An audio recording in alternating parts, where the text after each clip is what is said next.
Começa agora na Catedral FM, Vox Populi Brasil. Olá, boa noite. Está no ar, pela Rádio Catedral FM, o programa Vox Populi Brasil. Todas as segundas e sextas-feiras, das 18 às 19 horas, você fica informado sobre temas políticos e do cotidiano do Estado do Rio de Janeiro. E também do Brasil. A nossa visão sobre os assuntos que influenciam a nossa vida e o nosso futuro. Cada segunda-feira e sexta-feira, um apresentador traz temas e convidados diferentes. E nós aqui hoje, sexta-feira, dia 29 de abril, infelizmente, o nosso programa Vox Populi hoje é gravado, então não podemos contar com a importante participação do nosso ouvinte. Estamos fazendo o Vox Populi Brasil com perguntas enviadas previamente pelas nossas redes sociais. E quem aqui está comunicando com vocês é o deputado federal Hugo Leal, que também veio aqui nesses períodos de segunda sexta, ou sextas para poder conversar com vocês. E os nossos convidados de hoje, nosso tema de hoje principal, aliás, vou anunciar o nosso tema, é o conhecido Maio Amarelo. E eu vou explicar o que é o Maio Amarelo e os desafios da pessoa com deficiência. O Maio Amarelo foi instituído pelo governo federal e também pela OMS, Organização Mundial da Saúde, como um mês dedicado a trabalho de redução dos acidentes de trânsito no mundo. Muitos estados, muitos municípios se mobilizam para poder, durante o mês de maio, fazer uma atividade que possa levar conscientização a essas pessoas, levar conscientização àqueles que, obviamente, ainda insistem em cometer algumas infrações, que essas infrações acabam transformando em acidentes. Eu vou só citar alguns dados aqui que são importantes. Segundo a Organização Mundial da Saúde, a violência no trânsito morrem em torno de 1.300.000 pessoas por ano, isso levantado em 178 países. Olha só, 1.300.000 pessoas. Aqui no Brasil, aproximadamente, são em torno de 45 a 50 mil, ou seja, quase uma cidade média que vai embora de pessoas que são mortas no trânsito.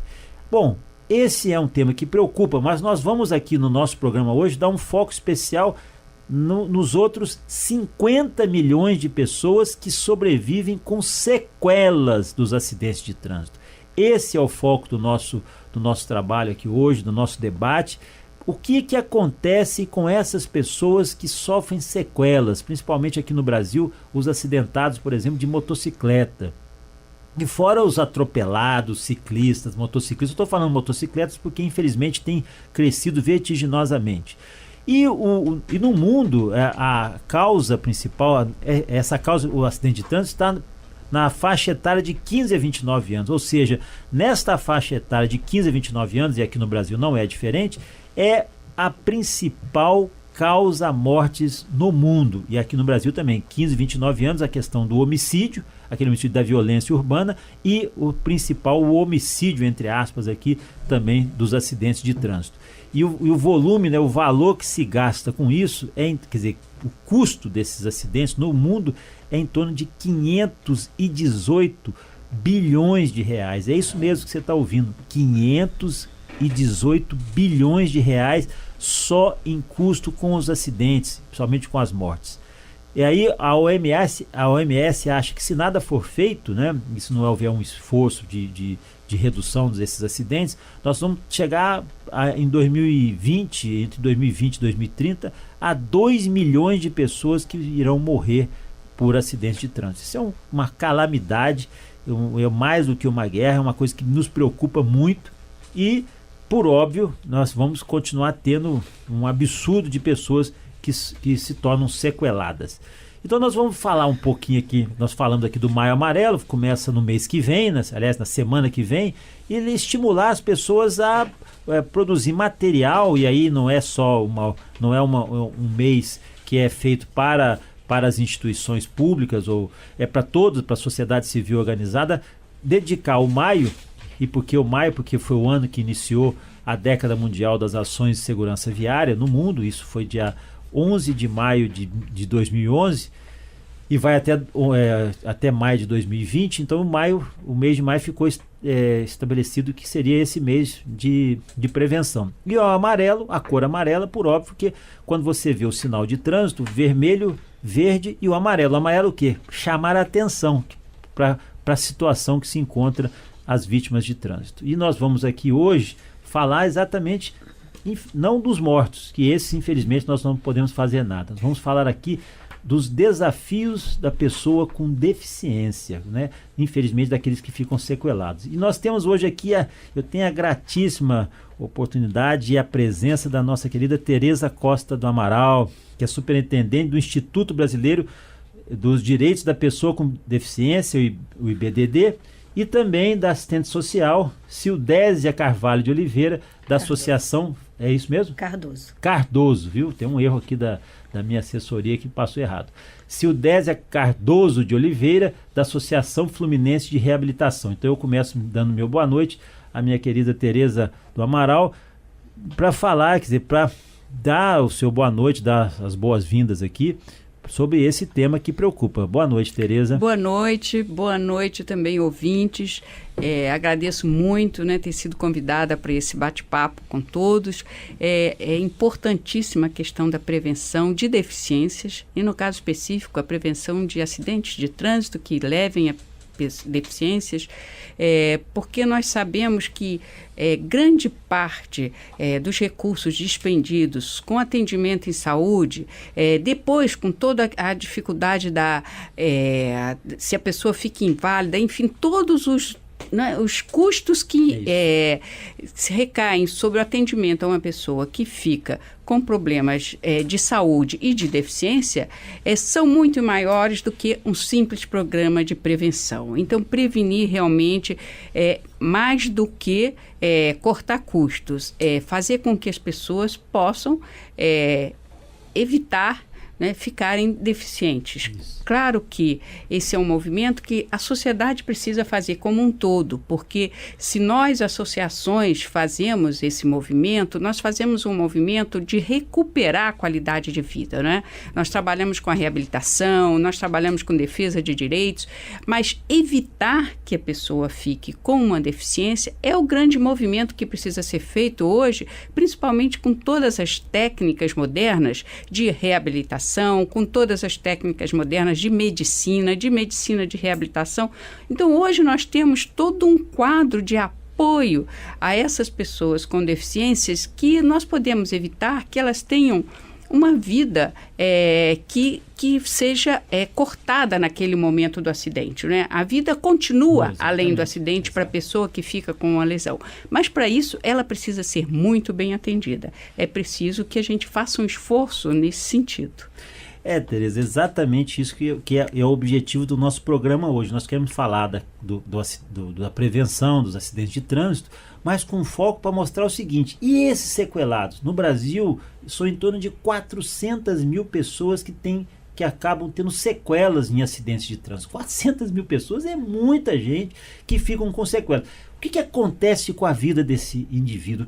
O que está à disposição dele também? Que isso transforma não só a vida dele, mas de toda a família, né? Dependendo do tipo de sequela, do tipo de trauma que ele sofre, ele pode causar, assim, às vezes até uma família que não está preparada, que não está esperando uma circunstância daquela, e acaba tendo que ter que conhecer qual é essa realidade da pessoa que adquiriu essa deficiência por um acidente. E eu acho que o principal movimento é esse de entender, não é? E que hoje num programa como esse a gente pode estar dando para as pessoas, é explicar que uma pessoa que fica com uma deficiência, qualquer que seja ela, desde uma pequena deficiência e que nem é aparente, até ficar tetraplégica, hoje a vida dá imensas possibilidades. Se a gente pensar que Stephen Hawking, que nós tivemos ano passado um prêmio, um Oscar, né, para o melhor ator da vida do Stephen Hawking, que só mexe um dedo e é um grande gênio da física. Então, se a gente pensa que uma pessoa como Stephen Hawking pode ser um homem que muda a física no mundo, né, a gente tem que fazer isso também com cada brasileiro que fica tetraplégico ou que fica com uma lesão, qualquer que seja ela, ele precisa de reabilitação. Ele não pode ser jogado na corrente da vida sem que, como você falou, a família tenha apoio para entender esse problema. Exatamente. E que ele tenha apoio para sobreviver a esse trauma, porque senão a vida vai ficar interrompida ali e a gente não pode pensar que uma vida possa ser interrompida apenas por causa de uma lesão que pode ser superada.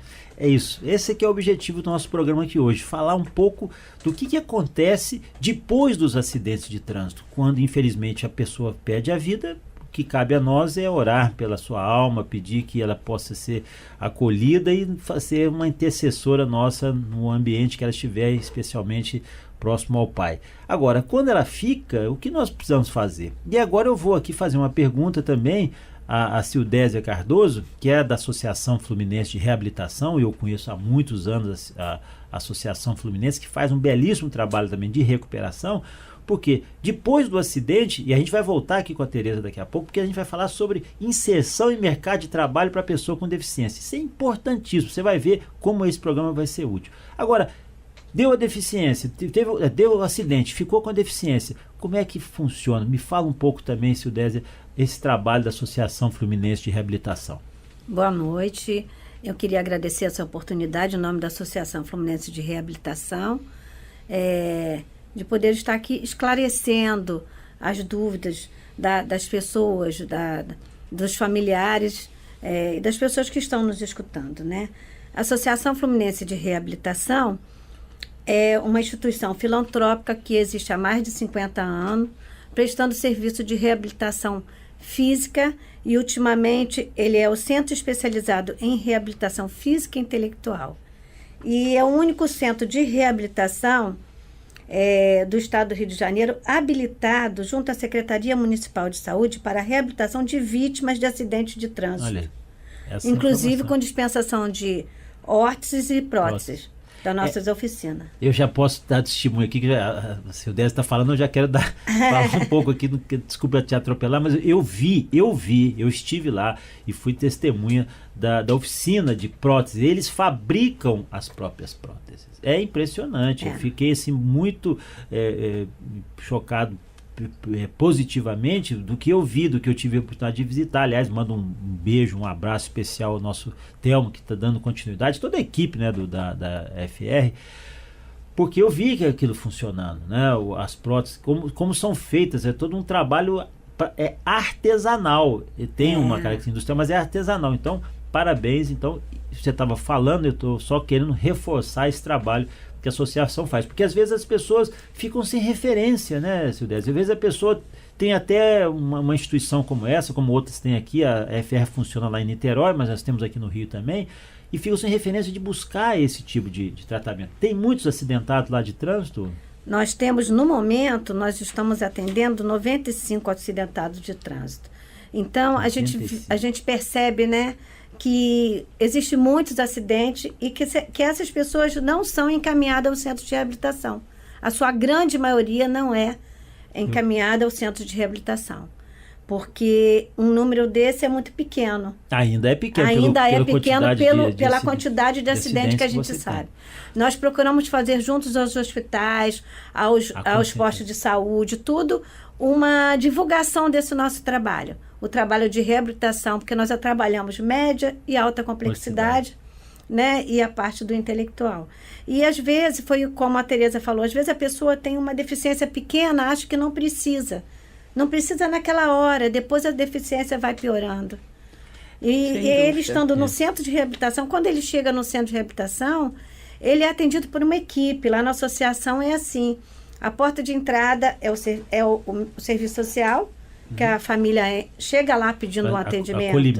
O acolhimento, aí a gente dá todas as explicações, fazemos uma triagem, depois uma avaliação com toda a equipe junto.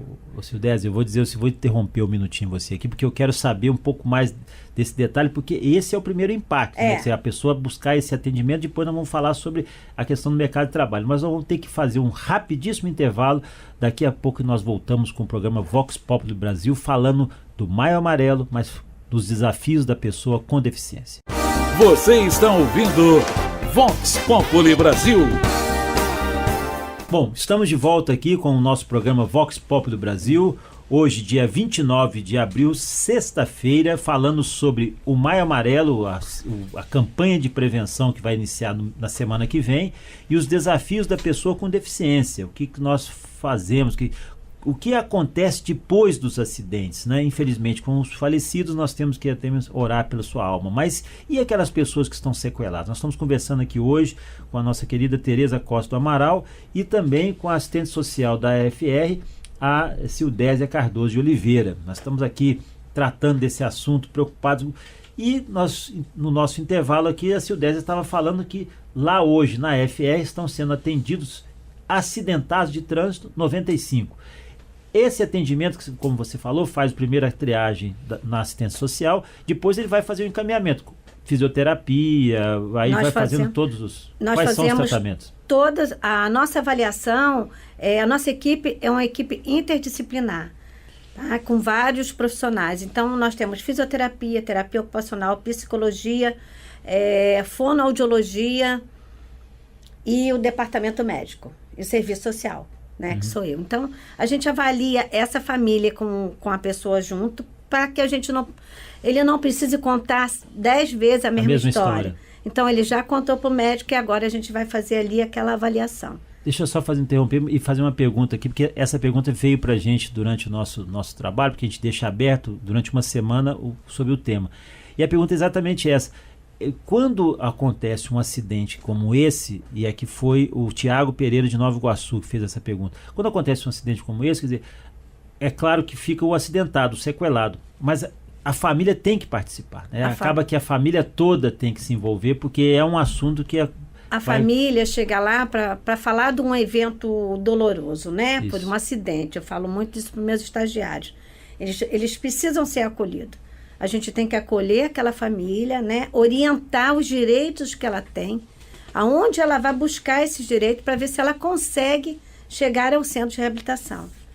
Porque a pessoa com deficiência tem muitos desafios na frente. Isso. O primeiro desafio é o transporte.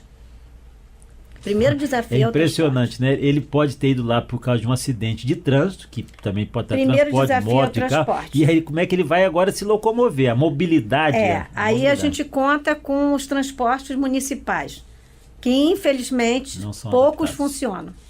Não são adaptados. E não são adaptados, poucos funcionam, ou então funcionam durante um tempo e aí não dá continuidade ao tratamento de reabilitação daquela pessoa que está começando a melhorar. Você está trabalhando o amputado para protetizar, aí ele parou porque ele não consegue mais, porque o carro não tem mais o transporte. E ele não consegue ir fazer a fisioterapia, quer dizer, fazer o tratamento, porque não tem como ir. Se alguém não for levar, ele não tem... Nós temos aí Esse é o primeiro grande desafio, né? Vencer, porque ele tem pode ter a maior vontade de vencer o luto, porque primeiro ele tem um luto de perder, da perda. Depois ele vence o luto, vence a vergonha daquele problema e ele consegue ir. Mas aí ele não consegue dar continuidade e ele perde tudo que ele conseguiu, né? Ele já começou todo um trabalho de reabilitação, um trabalho com a psicologia também, fazendo a terapia para aceitação do novo corpo, para aceitação da prótese, para aceitação dos novos desafios, de repente de mudança de cargo no trabalho, isso tudo. Aí de repente ele não consegue mais ir, porque no ônibus comum ele não consegue subir, às vezes ele tem que andar um pedaço grande que não consegue andar. Não vai fazer. Isso é uma coisa interessante que talvez o ouvinte não perceba, é que, por exemplo, se um ônibus tem um elevador para cadeira de roda, o elevador para cadeira de roda não serve para o amputado.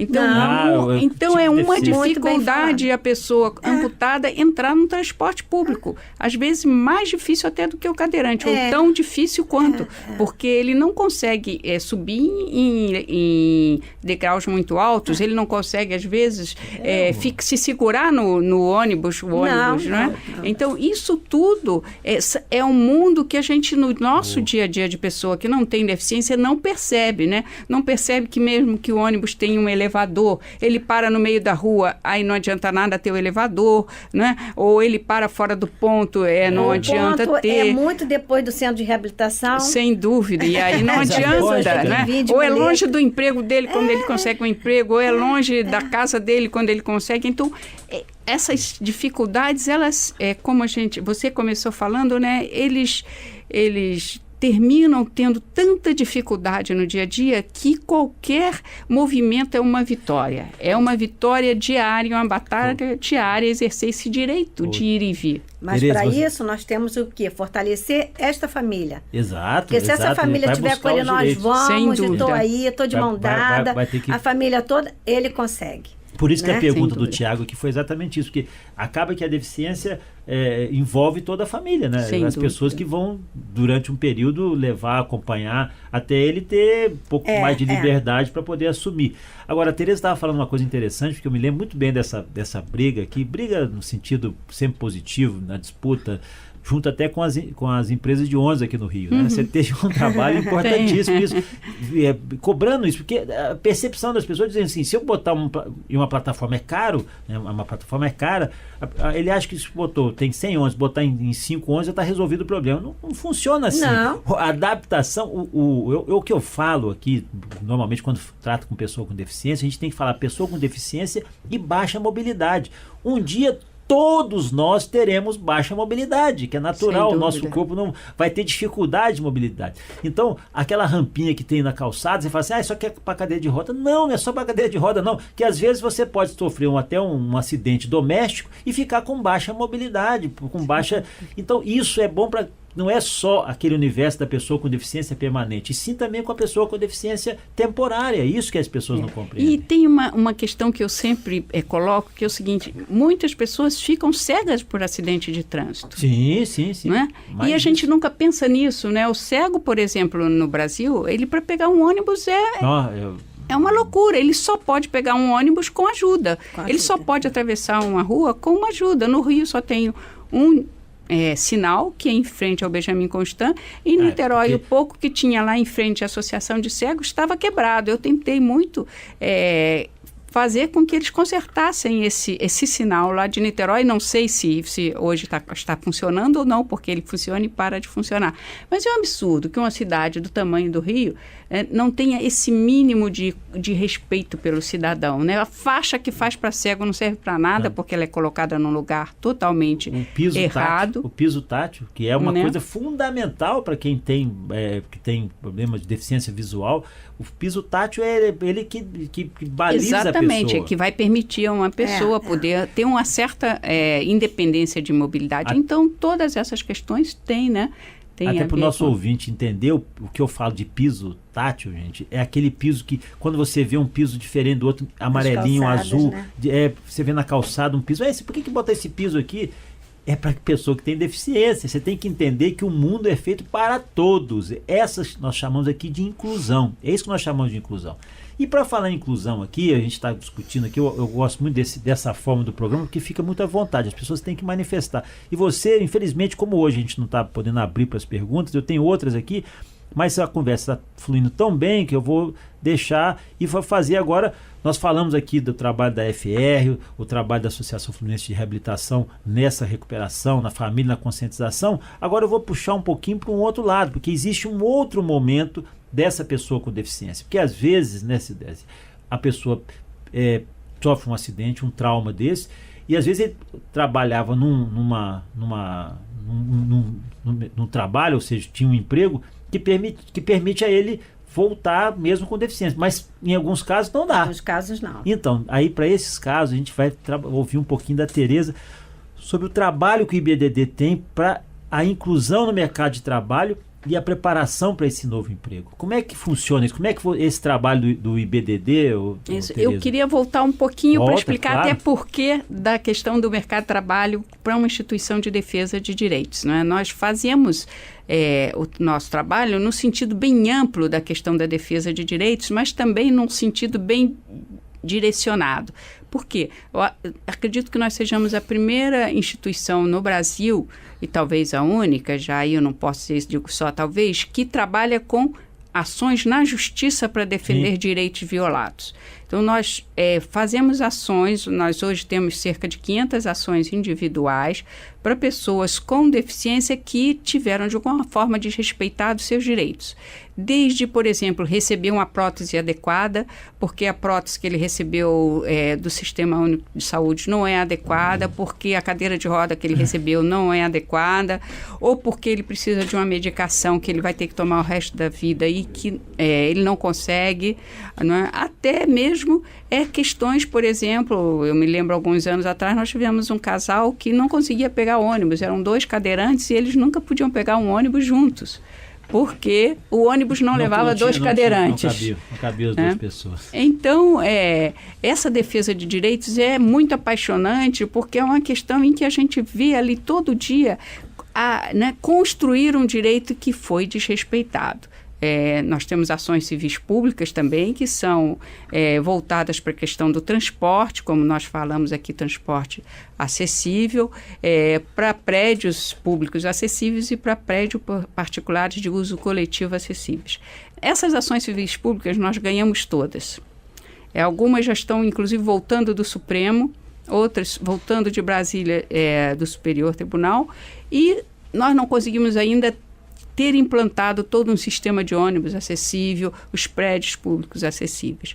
Mas essa defesa de direitos, ela precisa também daquilo que é a chave da cidadania para o mundo moderno, que é o trabalho e a independência econômica, financeira que o trabalho dá. Então, nesse sentido, o IBDD criou uma área de inserção e inclusão no mercado de trabalho. São cursos, cursos que geralmente têm a ver com um emprego mais imediato, não são cursos profundos, não são cursos, mas são aqueles cursos que dão a primeira chance para a pessoa poder se recolocar. Essa primeira chance é muito importante, porque é ali que ele vai sentir que sim, ele pode voltar à vida, ele pode voltar a ter a sua independência financeira. E além desses cursos, nós temos todo um processo de inclusão no mercado, ou seja, empresas que nos procuram para poder fazer. E nos oferecem vagas toda quinta-feira no Instituto. Quem quiser procurar o Instituto e estiver nos ouvindo, toda quinta-feira tem um processo de seleção para essas vagas que as empresas nos colocam, e então nós podemos fazer essa seleção com provas de redação, prova de informática e encaminhar essa pessoa para o mercado de trabalho. Então, essa é a verdadeira cidadania da pessoa, aquela que tem respeitado seus direitos de vir, claro, seu direito à saúde, à educação e seu emprego que lhe dá. Ninguém hoje é cidadão se não tiver, a sua capacidade de independência financeira. O que eu falo aqui, a gente vai ir para um rápido intervalo, mas eu quero destacar, é exatamente isso. Aqui o que a gente está trazendo aqui hoje, o objetivo do programa hoje, nós discutimos exatamente esse outro momento. Porque nós podemos falar aqui o acidentado, o sequelado, a morte, a prevenção, mas o que acontece? Depois desse evento, da sequela, do trauma, o atendimento hospitalar, depois do atendimento hospitalar, essa recuperação, aos poucos ele voltando a ter o princípio da sua dignidade, tentando os movimentos, e aí depois mostrar que tem um outro aspecto que é a inserção dele no mercado de trabalho, a recapacitação. De repente ele fazia um trabalho e já tem que fazer outro trabalho, buscar um trabalho intelectual ou alguma outra coisa que possa ser acessível a ele. A nossa lógica hoje é mostrar isso. Daqui a pouco eu vou pedir que tanto a Cildésia quanto a Tereza passem os telefones, os e-mails, as informações, até porque eu imagino que, infelizmente, como hoje o programa é gravado, nós não estamos tendo as nossas perguntas. Mas com certeza, no momento que ele for ao ar, muitas pessoas vão querer saber como é que eu entro em contato com o IBDD, que é pertinho aqui da Rádio Catedral, aqui no Catete, e a Associação Fluminense, que funciona lá em Niterói. Nós vamos falar daqui a pouco, vocês vão dar essas informações, e também no próximo bloco nós vamos ouvir também um depoimento do Bruno Dutra, que conheço o Bruno há muito tempo. Ele faz trabalho na Operação Lei Seca e com 18 anos ele ganhou uma moto, bateu em caminhão e hoje, infelizmente, ele é uma pessoa com deficiência. Mas vai falar um pouco da sua realidade também. Então, nós vamos para um brevíssimo intervalo e daqui a pouco nós voltamos com Vox Populi Brasil, falando sobre os desafios da pessoa com deficiência.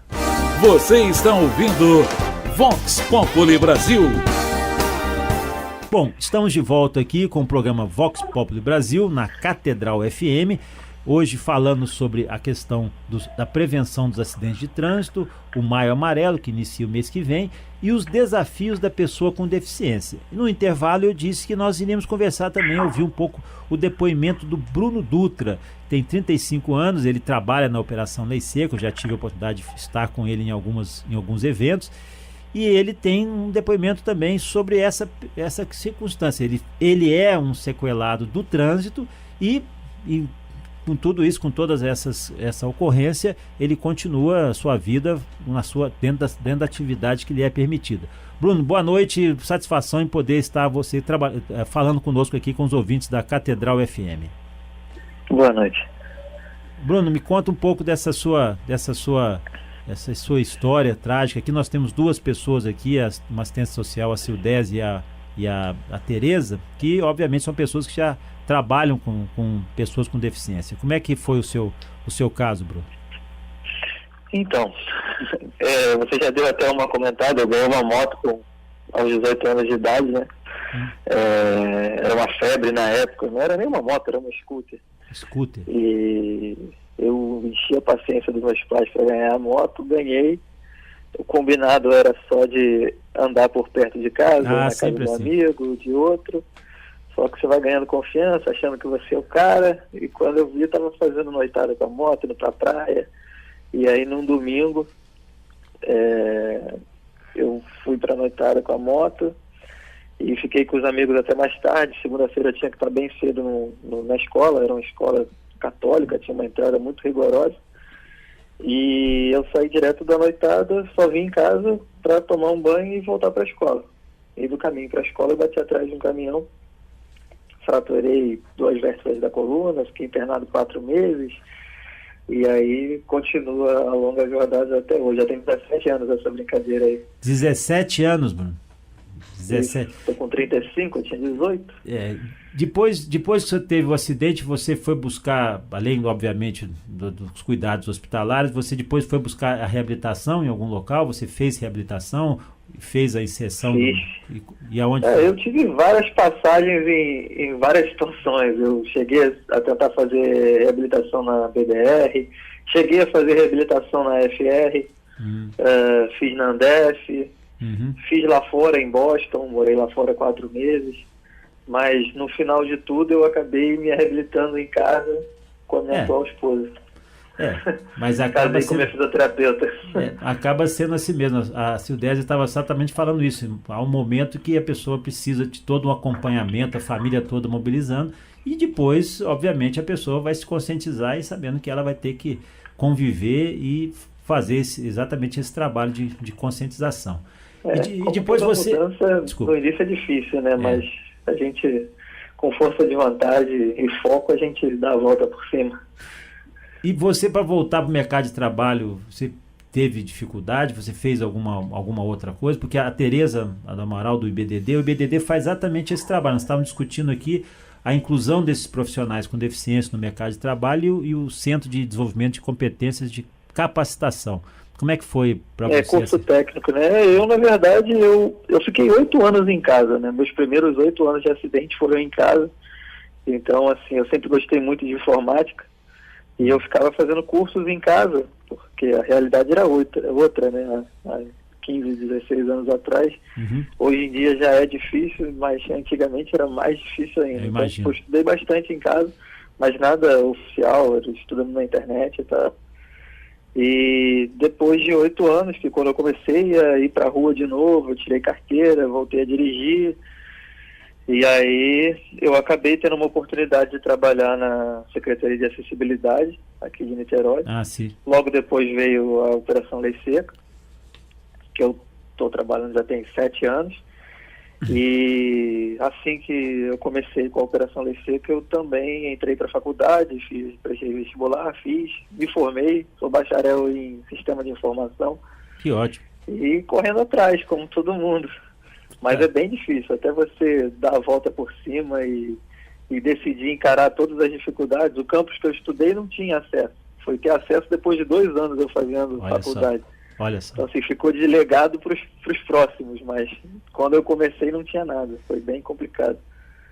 Ô Bruno, mas é exatamente isso que nós estamos discutindo aqui. Quer dizer, na realidade, as pessoas não têm noção que a questão da deficiência, o mundo tem que ser feito para todos, né? Não tem que pensar a deficiência como uma exceção, e sim como uma regra, né? Essa é a diferença.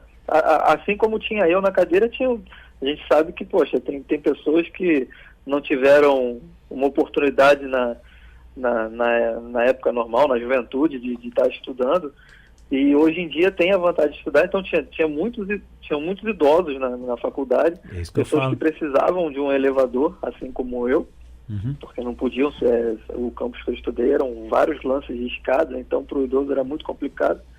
Então, assim, independente de estar na cadeira ou não, eu acho que todo mundo um dia vai ter a sua mobilidade reduzida. E aí é que entra a questão do acesso para todos, né? Não é para fazer. Onde cabe uma escada, cabe uma rampa. Então, com certeza. É só fazer direito. Eu estava falando exatamente isso, Bruno. Um dia todos nós vamos ter baixa mobilidade. É impossível. É questão de vida, né? É questão dos próprios seres humanos. Então, a expectativa de vida só aumenta. Cada ano que passa, a ciência evoluindo, a medicina evoluindo, a tendência é que as pessoas vivam mais. E na idade avançada, todo mundo vai ter uma mobilidade reduzida. Todo mundo vai precisar. Então, é isso. Tem que ser feito. Tem que mudar e para ontem. Eu quero perguntar aqui para minhas convidadas, querem falar alguma coisa com ele, Tereza? Eu acho, Bruno, a Tereza Amaral vai falar com você. Isso.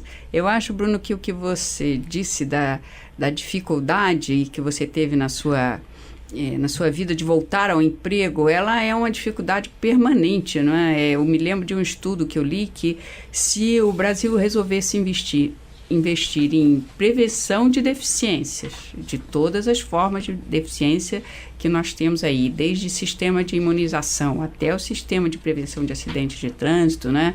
Maio Amarelo e todos os outros, nós precisamos realmente desse sistema de prevenção.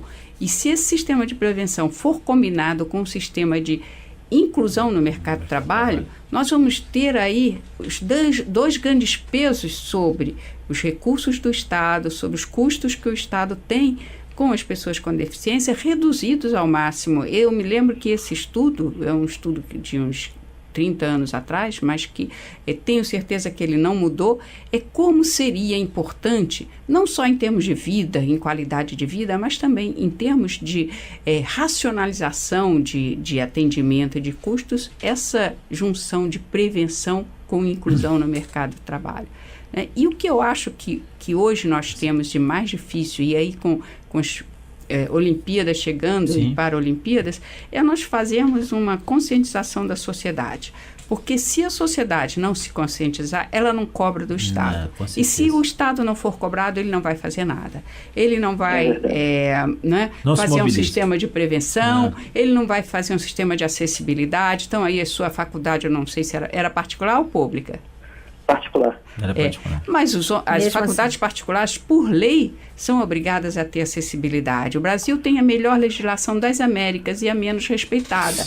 Então não adianta nós termos leis, não falta, né? Falta fazer valer. Ótimas, excelentes, se um campus universitário que precisa, todo local de acesso coletivo, de uso coletivo, tem que ser acessível por lei, né? Mas não adianta se o Estado não cobra o cumprimento da lei, porque aqui no Rio nós conseguimos ganhar uma ação civil pública em que todo alvará só poderia ser concedido a uma entidade privada, a uma empresa privada, a um local de uso coletivo, embora de propriedade privada, se esse local não provasse que era acessível. E, no entanto, nós temos aí todo tipo de faculdade, escola, cinema, teatro sendo inaugurado, casa de show, e sem acessibilidade. Sem acessibilidade. Sem a previsão de acessibilidade, com certeza. O que mais acontece, é o que a gente mais vê, infelizmente. Exato. Então, para você sair à noite, você precisa de um restaurante acessível, né?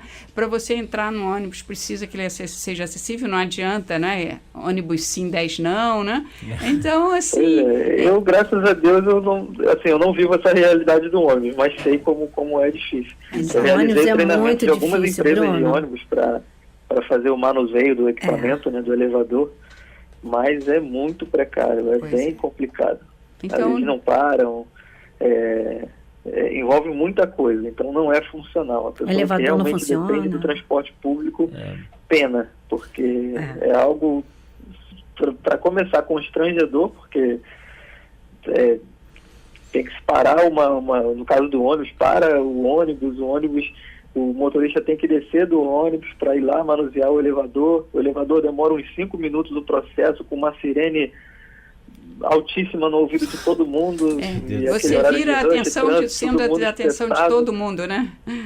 É algo constrangedor, sinceramente. E esse problema é diário, né? Se você tem que fazer se você vai de ônibus para o trabalho, você pega 2 ônibus para chegar no trabalho. Se você resolve trabalhar, você tem que comprar essa briga. Não é?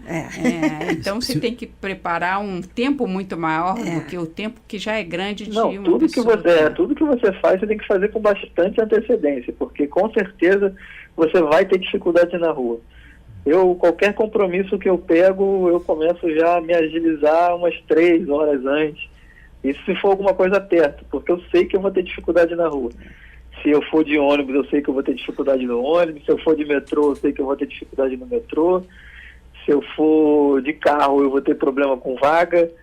Então, assim, é bem complicado. É impressionante até que você falou uma outra questão, que vaga, obrigatoriamente, a cidade toda teria que ter 10% de vagas para pessoa com deficiência. Repito, com deficiência e baixa mobilidade, porque você ter a deficiência temporária também. Às vezes a pessoa pode ter tido um pequeno acidente doméstico e está com deficiência temporária, está com problema temporário, mas nem isso consegue ter, né? Eu me lembro aqui, eu quero também dar meu testemunho, ali no bairro onde tem um apartamento no Leblon.